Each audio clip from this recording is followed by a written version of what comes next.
Do you understand what I did just now? It's not simply a gesture, it's a sign language where I say, "Hello, nice to meet you. My name is Tasya." Do you understand? Very interesting, right? Have you ever wondered of living without hearing abilities?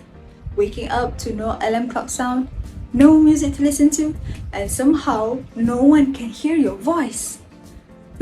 I do remember when I first watched people using sign language in televisions where the characters having difficulties in expressing their feelings to the others despite being a human. Well, it's not their fault being born with such impairment. It's sad to hear such a story, and that's why I'm standing here. I am Natasha Syuhada binti Kamaruddin, and I'm delivering this speech of sign language for all. Let's take a look at this pie chart over here. In Malaysia 2018, it is stated that 7.4% of disabled people having hearing impairment, 0.5% of them having speech difficulties, and 4.7% of them having multiple disabilities. These three groups will eventually use sign language in their daily life. The percentage might be small for you. However, in March 2022, Datuk Khairi Jamuluddin stated that over 40,000 of people with hearing impairment have registered under Ministry of Health. And somehow, there are even more people who haven't registered yet. Quite large number throughout the year. And we never know, one day we have to communicate with them either for work or maybe they will become our neighbors in the future. Unfortunately, sign language is not as popular as it seems in Malaysia.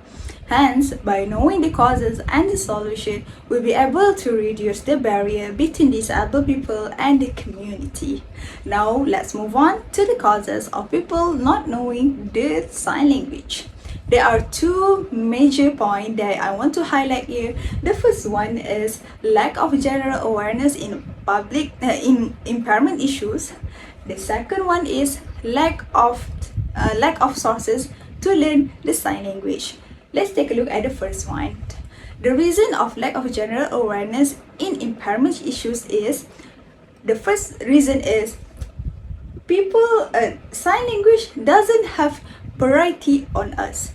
Majority of us living with the people that still be able to talk and to hear us, which leads to the lack of general awareness in impairment issues. Some of us might think that we don't need to learn sign language as we are not using it in our routine. And this stigmatism has been normalized for very, very long time. This kind of thought should not be a habit, as we should be more considerate to the people with unfortunate fate, as they also want somebody to understand them. The second reason for this point is most of us doesn't have time to learn. As the world getting modern as it gets, people getting busier with their works, assignments, and also chores. So there is no time for other things. And this is one of the factors that people will turn a blind eye of a new language, especially sign language. The second major is lack of sources to learn sign language. In Malaysia, there is specialized classician for disabled people, which teach about the hearing impairment and also difficulties in learning. Thus, public school will not work too much in sign language. This will result in lack of exposure to the students, and people don't know where to learn sign language if they wanted to.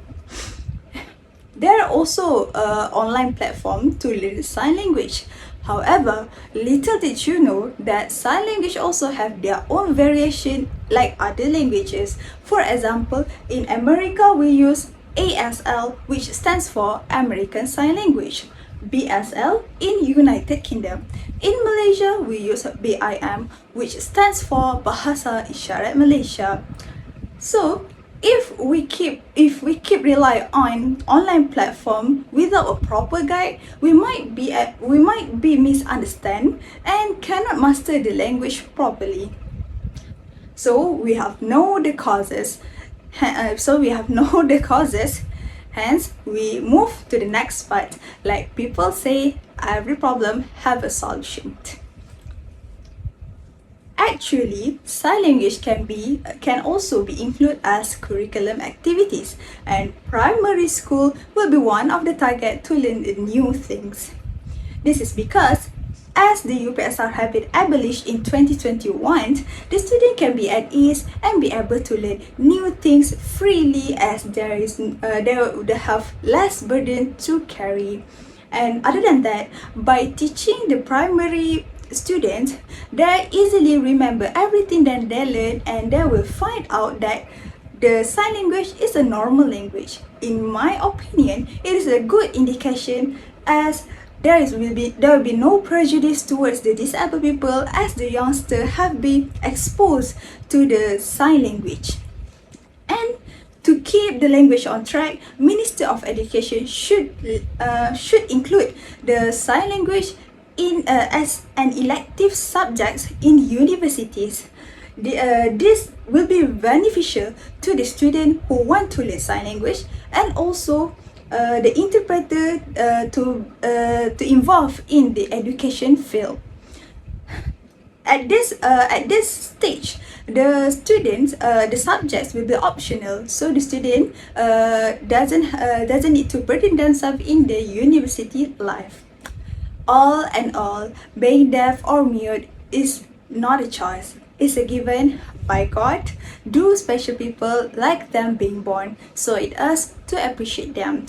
There are a few technological advancements that can help reducing the disabilities. For example, a cochlear implant. However, not all of them can afford to do so.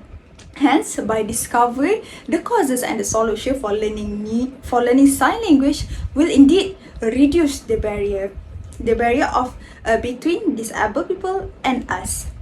There are a lot of language in this world: English, German, Korean, Arabic, and many more. Despite the hardness of its phrases and sentences, we still be able to learn them. So why not we learn sign language?